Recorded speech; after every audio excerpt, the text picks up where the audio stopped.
Are readers not finishing your book, or do you want to know how to keep them from not finishing your book? The last thing any of us as writers want is our book to be a did not finish, wasn't good enough to finish. I put it down, I picked up somebody else's book. Because when that happens, they don't come back to your book. There's 20 million books out there to choose from, and so they don't come back. There are things you can do to keep your book from being a did not finish book. As a side note, I run 5Ks and I've competed in triathlons, and my deepest fear was always to be a DNF, did not finish, like left out there in the middle of the course because I couldn't get to the end. I hate that. I'm a little bit driven and competitive, if you haven't already noticed. And so I don't want to be a did not finish person. And I wanted the same thing with my books. And so I looked at what are the things that keep people from finishing a book. The number one thing is flat characterization.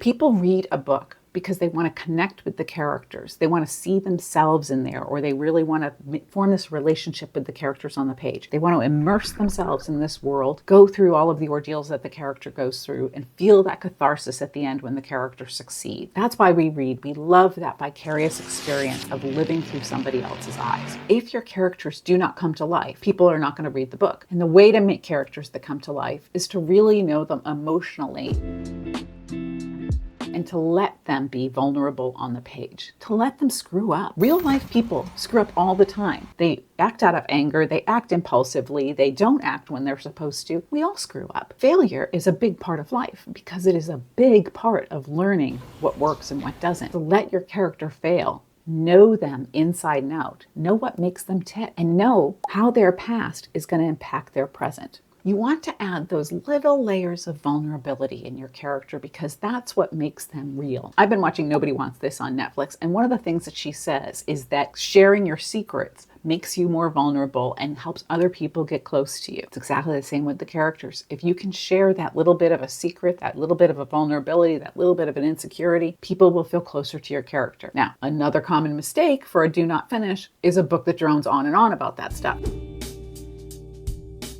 There's a balance to it. It's a very delicate balance. You don't want to have too much backstory because here's the thing. The reader doesn't care that much yet. Always think of your characters like a brand new neighbor moved in next door to your reader. Your reader's meeting them and they need to be intrigued, not bored. So if you go over with a plate of brownies and the neighbor says, yeah, I just left Manhattan, I don't want to talk about it, and slams the door. You're like, why did they leave Manhattan and why did they slam the door? So you're back the next day with a cake and maybe some cookies and inviting them over for dinner on Friday night, and a little bit of their story comes out bit by bit. That's what intrigues you. That's what keeps you showing up on their doorstep. If, however, the neighbor says, yeah, I grew up in Manhattan, I had a really difficult childhood, my grandma was mean to me, I went to PS5 on, this street, and I made this friend in 3rd grade, and then you're like, I've tuned out 5 minutes ago. Nobody cares because you do not have that connection yet. So a big part of building that connection is putting in the history in little bits.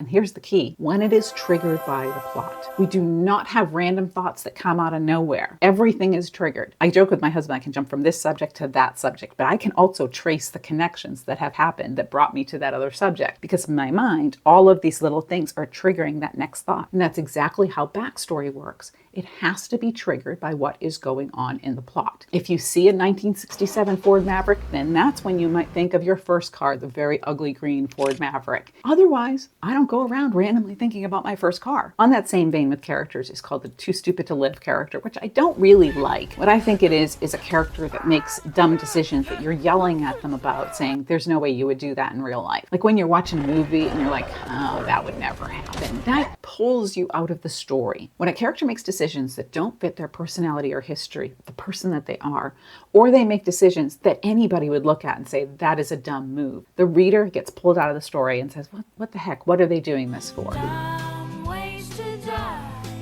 Then you can have them make a too stupid to live decision, but you need to explain why pretty quickly. And that comes down to something called motivation. Your characters can make any choice whatsoever on the page if it's strongly motivated. So yes, they can walk up the dark, creaky stairs to where the bad guy is lurking behind the closet door if they have a strong enough motivation for it. What is the reason that they are going straight towards the bad guy on purpose? That's what you've got to figure out.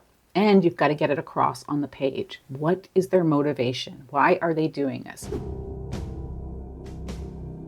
And a little trick for doing that and doing it really effectively is to list 6 motivations. In general, when you do that, you'll get 3 or 4 external motivations, like the bad guy has a knife and they want to get it away, or the bad guy just killed their friends and they want to get him out of the house. Those are external, physical, tangible motivation. But as you dig deeper, you will find some emotional motivations. Maybe this is the first time that your character has ever stood up to somebody. And of course, she's picked, Jason with the hockey mask and a knife. But that's okay. That is an internal emotional motivation. And you know what an internal emotional motivation does? It bonds your reader to your character. Back to number 1, right?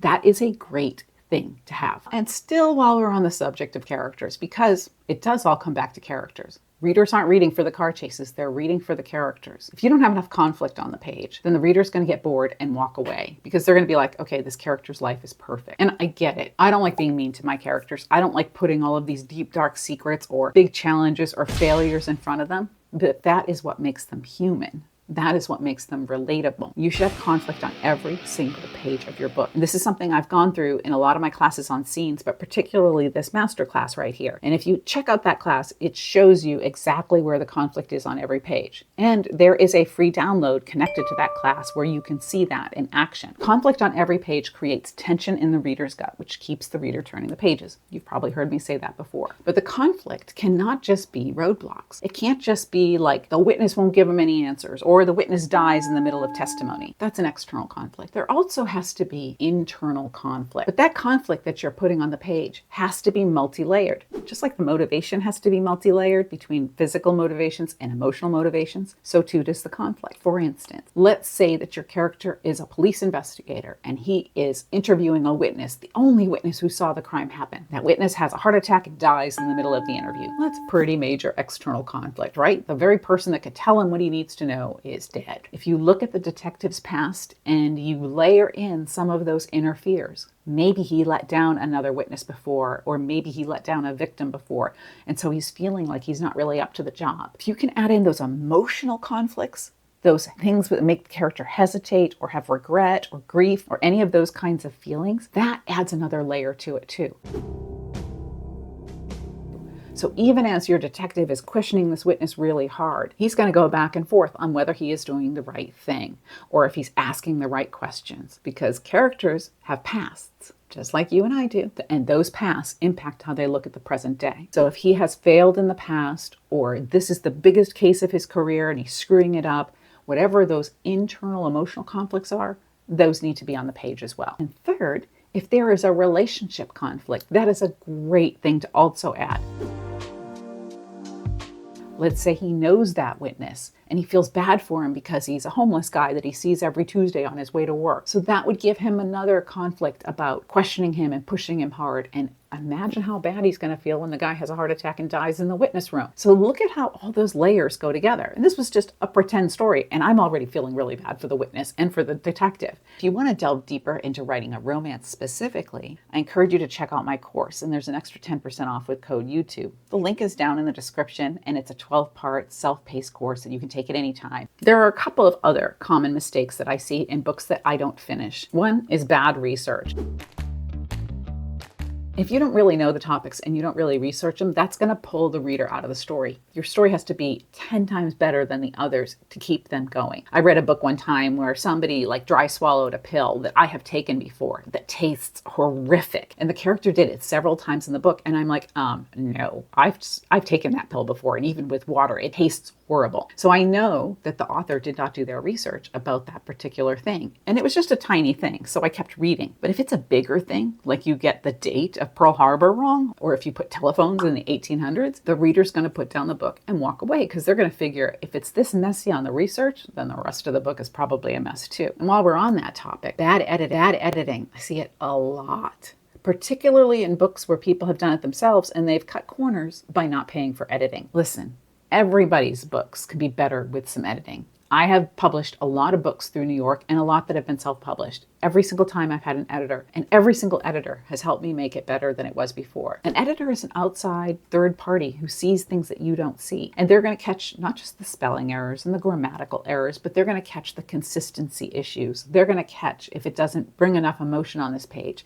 or if it doesn't read true. You really want to work with somebody who isn't just your neighbor down the street who likes to read books. It has to be somebody that has concrete experience in editing fiction, because you don't want just grammar corrections. You want story structure corrections. And that's why it has to be somebody that specializes in fiction. And yes, you are going to pay for that. But if you want it done well, then you do have to pay for it. I'm sorry, it's an investment in your long-term career. If you're going to put your house on the market, you're not going to just strap a paintbrush to the back of your dog's tail and have the dog paint it. You're going to hire a professional to paint it well and make it look good, because curb appeal is super important. Think about really good editing as curb appeal plus to make your book really interesting and compelling and not jar the reader with spelling errors and typos and consistency issues. It's super important. And finally, a lot of telling and not enough showing is another thing that can make somebody not finish the book.